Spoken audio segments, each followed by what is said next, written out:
Manantitra ny araba mbo ampirarintsona tobola sy tombovavy ary manasa ihany koa anaraka hatramin'ny farany ny vaovao eto amin'ny fahitalavitra MBS. Mbola ny raharaha mbola rajona no mitana ny sain'ny besinimaro tao anatin'ny 720 ora. Fantatra ary zao fa dia tazonina vonjamaika eny amin'ny fonjana Tamora i mbola rajona. Ny tolakandro teo izy no natao fanadihadiana tetsy amin'ny pôle anti-corruption tetsy amin'ny 17 hektara. Nandritra ny ora maro ny faharetana izay fanadihadiana izay ary taorianan'izany dia noentina avetrany eny amin'ny fonjana Tamora ny tenany araka ny nambarantsika teo. Germain Nomenjanary no teny atoerana nanaraka ny vaovao teo amin'ny sariny Erzo Rajaonarvony.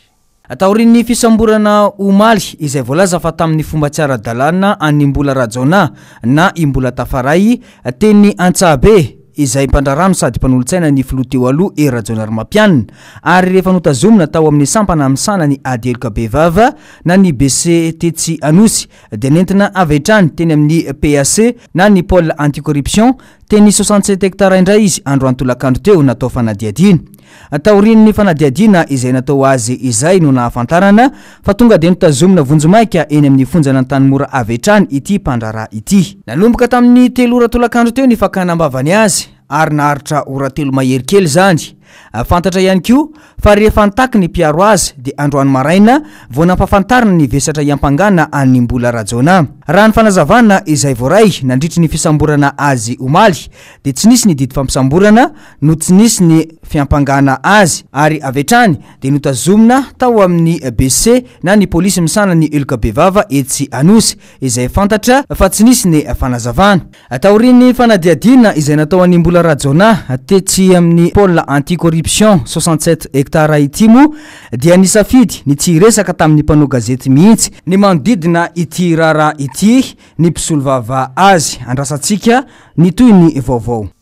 Fa raha tsaroantsika tsara kosa teto amin'ny fampahalalam-baovao ny fahitalavitra MBS dia nisy ny fotoana izay nitondrana ny fanazavana ny amin'ny tsy nahitana an'ilay tovovavy malagasy izay tany Paris tany ary dia natao ny fanaingana isan-karazany ny amin'ny hoe fanomezam-baovao sy ny sisa momba ny ity tovovavy ity izay tsy iza moa ny anarany fa i Antotina Andriamampianina dia fantatra zao fa dia nofo mangatsikany ny vata mangatsikany no hita nodimandry izy ary dia tao Vitry-sur-Seine no nahitana an'izany nofo mangatsikany izany. Tsara ny mampatsiahy fa mpianatra ao amin'ny université ny Paris Nanterre i Antotina Andriamampianina ary mipetraka ao amin'ny ruelle Malmaison Île-de-France. Toy izao ny fanampanazavana tsara ho fantatra momba izay hoentiny noro fitiavana teo amin'ny sariny Mathieu Princy. Nofo mangatsika ny Antotina Andriamampianina sisa no hita amin'izao taoriany iray volana tsy nahitana azy. Tany amin'ny antsoina hoe Vitry-sur-Seine no nahitana ny vata mangatsikany raha ny loharanom-baovao avy any Paris ihany. Marina fa mbola tsy fantatra mazava lohatreto ny tena antony nahafaty azy fa ho arahana miandalana eo ny toy ny raharaha. I Antotina moa ilay tovovavy kely tokony 13 taona mpianatry ny Université Paris Nanterre nipetraka tao ruelle Malmaison Île-de-France. Tsy aivana fa tamin'ny fiandohan'ny volana janoary teo ny 7 janoary no nanomboka tsy tapopoka i tovovavy kely io. Efa nisy moa ny hetsika no tariny teo anivon'ny diaspora malagasy monina any Frantsa sy ireo tsara sitrapo tamin'ny fikarohana ny Antotina hatramin'izay. Manoloana izao vona izao mirary fiononana ho an'ny fianakaviana sy ny namany rehetra izahay eto amin'ny fahitalavitra MBS. Fa ivadika vaovao hafa kosa isika momba ny lalana eto Andrenivohitra fatatsika fa rehefa tonga ny fotoam-pavaratra tahaka an'izao dia maro ireo lalana izay tratran'ny fahasambana fa ho an'ny eny ambodin'ny sotro kosa na fahavaratra io na tsy fahavaratra dia miaina ao anatin'izay fa raha tsy ny lalan'izay vokany dia mitaraina ireo mponina eny an-toerana sy mipampiasa ny lalana eny ambodin'ny sotro iny. Teny an-toerana i Laurette Berton nanao ny fanadihadiana teo amin'ny sariny Erzo Rajaonarvony. Efa nandritra ny herintaona mahery teo izay no niainany mponina tetỳ amin'ny faritra ambodin'ny sotro an'izao zava-misy izao. Tsentsina ny lakan-drano fivariana ny rano avy amin'ny tokantrano tsirairay avy any ka miboiboika hatreny amin'ny arabe ny rano maloto sady maimbo. manampitrotraka ny ranobe nateraky ny orana izay mampitombo ny ranom-potaka be tsy misy toy izany. Milondrano lava ny arabe ka motraka ny farany. Aretina sy fahasorenana no ateraka izany loto izany, hoy ny fitarainan'ireo mponina eny amin'ny manodidina. Le izy zany tena nahatonga an'io dia ny dalina tsy misy misikitra mihitsy, tsy misy entretien mba hoe isokirana an'le dalina mihitsy zany nandritra amin'ny 4 taona zay. Ataoko hoe nanomboka depuis 2009 jusqu'à nakaty zany. Tsy matetika tokony mba ohatra hoe ririnina zany izy dia mafasokirina dia zao anatrambo zao ary mbola tsisy misikotra. Fa enao fokotany aty ohatra hoe manarama olona dia misikotra anazy raha misy misikotra indray mandeha kely mba ohatra hoe tsy fantatry na hoe 2 taona na 3 taona raha mahatsiaro an'izay ny fokany ny amin'ity zany dia zay vao sikotra. Dia ny dala zany io feno be tsentsina be dia ny any amin'ny rano dala io mankaty amin'ny arabe io. Dia zay mahatonga anazy mandava taona. Dia io zao maimbo be satria rano amin'ny dala io dia maimbo be dia raha vao ohatra misy tomobila mandalo dia maimbo be mihitsy aty aminay. Dia tsy dia na izany ara ve tsy hitondra aretina ny tsena tsy mandeha mihitsy za moa mpivarotra. Dia ataon'ny olona ahoana moa ny hoe hividy entana eto raha ohatra ka hoe hihinana yaourt maison izy na ohatran'izany hividy glasy tokony hipetraka eo hihinana. Dia maimbo be izy rehefa andalovana tomobile. Dia zay ny iainanay aty sady ny aretina atahorana tsy mampandeha ny tsena. Zany voka-dratsiny daholo moa eo konkoa ny fahadiovan'ny tanàna mbola miampy an'ilay zordira ery. Ny zordira indraindray tsy rofina dia miampy ny zordira, miampy ny rano tsy fandriampahalemana koa ao anatin'izay.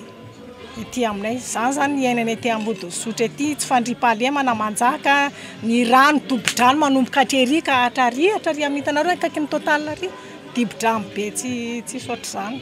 Zany ny iainanay ety aminay ety dia mampalahelo. Tsy fantatra na mba hitan'ny mpitondra ao ambony any zao hoe fahoriana mahazo ety ambany tanàna zao na tsy hitany fa dia zao ny iainana mandavataona dia ety moa no mipetraka sy monina ny tena dia iainana le izy andeha ho aiza moa. Miangona ao anatin'ilay arabe loka ny rano maloto ka eny amin'ny sisina arabe indray no lasa fandehanan'ny fiara mivezivezy. Sahirana ihany koa ny mpandeha an-tongotra etsy ankilany satria ny sisina arabe feno mpivarotra ary izay tsy misy mpivarotra indray andalovan'ny fiara. Eo amin'ny vaovao ny fahasalamana kosa nampahafantarina tamin'ny fomba ofisialy androany ny fitiliana manakaiky vahoaka. Izy io dia momba ny resaka tsy mikaretina VIH sida.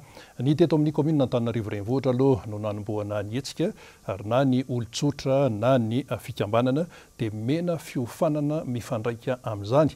Ao anatin'izay nefa dia tsy maintsy miara-miasa amin'ny mpiasan'ny fahasalamana. Fanadihadiany Lorette Berton teo amin'ny sariny Erzora Jonarvony. Natomboka ny any fa 14 ny volana febroary ny hetsika dépistage communautaire ho an'ny eto Antananarivo. Hetsika izay mifampitohy amin'ny ady amin'ny tsy mikaretina VIH sida hatramin'izay saingy amin'ny endriny vaovao ny dépistage communautaire satria tsy ny mpiasan'ny fahasalamana tahaka ny mahazatra hatramin'izay no manao ny antsoina hoe TROD na ilay fitiliana voalohany ny tsy mikaretina fa ny olon-tsotra avy amina fikambanana samihafa izay nomena fiofanana manokana teny anivon'ny sampana ara-pahasalamana teo anivon'ny commune Antananarivo renivohitra. Efatr'izay ny commune Antananarivo izay tantanan'ny Betanana Ramatolo Valomana dia navitrika foana tamin'ny fandraisana anjara amin'ny ady atao amin'ny sida. Ny asa izay atao moa zany dia aty amin'ny alalan'ny département izay adidinay ary dia ny commune urbaine Antananarivo iarahantsika malala fa manana centre efatra CSP 2 efatra eto amin'ny tanàna Antananarivo dia ny commune urbaine Antananarivo ihany koa amin'ny alalan'ny eto amin'ny BMH no raha tsy diso ny voalohany amin'ny fanaovana izany dépistage na HIV sida izany. Noho izany dia nisafidian'ny ministera hanomboana an'izao projet zao ny eto amin'ny commune urbaine Antananarivo amin'ny alalan'ireo centre ireo miaraka amin'ny SISAL. Manomboka izao dia hosokafan'ny commune urbaine Antananarivo ny centre de dépistage eto amin'ny Isotry isaky ny sabotsy sy lahady. Zay no fanomboana azy zany satria iarahantsika malala fa be dia be ny olona izay mba maniry te hijery ny toe-batany mikasika an'izany aretina izany nefa tsy afaka manao an'izay noho ny asa mandraraha. Dia ambaranay zany manomboka izao fa hisokatra ny centre de soins intégrés eto Isotry manomboka ny sabotsy lahady zao. Anisan'ny mandray anjara amin'ity projet pilote de dépistage communautaire ity ny LGBT izay fikambanana akaiky indrindra n'ireo olona manana olana eo amin'ny resaka fitondran-tena no ny fanilikiliana sy fanenjehan'ny mpiaramonina azy. Zay zany ny ONG réseau miara-miasa amin'ny population LGBT satria ao anatin'izay population LGBT zay da ahitana andreo olona multipartenaire dia ahitana koa olona mivarotena zany dia nahatonga anay zany satria rendray ny ankizy zany tsy misy fotoana andehanana amin'ny tompom-pahasalamana dia rendray koa eo koa le sakana zany amin'ny discrimination sy stigmatisation any amin'ny tompom-pahasalamana dia zay nahatonga anay hoe alosa amin'izay samyzay ihany satria anisan'ny anjara asa rey koa zay mifampandrosoana amin'ny ara-pahasalamana eto Madagasikara. Santatram-bavarano ihany ity hetsika nosokafana tamin'ny fomba ofisialy androany ity. Distrika 7 ato anatin'ny Antananarivo sy ny manodidina no mbola handray an'izany hetsika izany. Izao tetikasa izao moa dia iaraha-miasa amin'ny ministeran'ny fahasalamana efa novolavolaina nandritra ny herintaona teo eo izay ary ny vondrona Europeana no mamatsy vola izany. Fa niavaka ny datin'ny androany satria nanamariana maneran-tany ny atao hoe fetin'ny mpifankatia na ny Saint-Valentin no fahalalantsika azy. Na antsoina hoe fetim-bazar ity Saint-Valentin ity dia misy ny malagasy izay tsy manao ambanin-javatra azy io.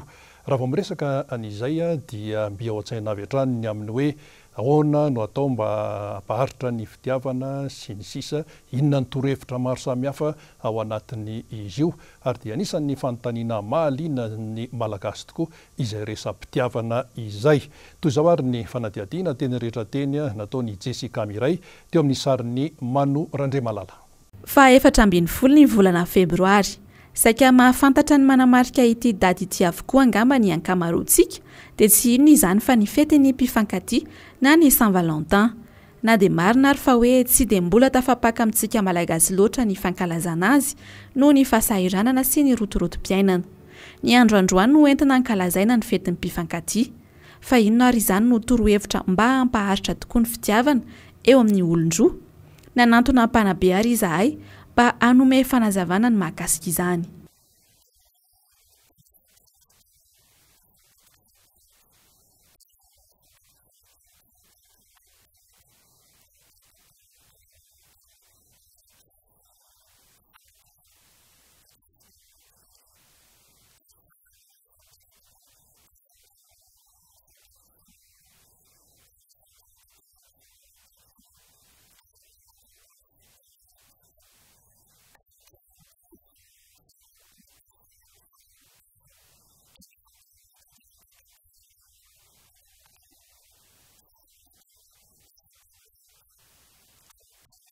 Fa raha mbola tanora iroso amin'ny resaka tokantrano indray ary, inona ihany koa no torohevitra azo aroso azy ireo?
Raha tsy haivina trany dia tamin'ny andro ny mpanjaka Romanina Claude Faharoa no niandohany fetin'ny mpifankatia izay nandrarana ny fifamofon'ny mpifankatia no ny taony tsy andehanan'ny lehilahy anady satria mijanona amin'ny vady aman-jana ny lehilahy raha vao manambady.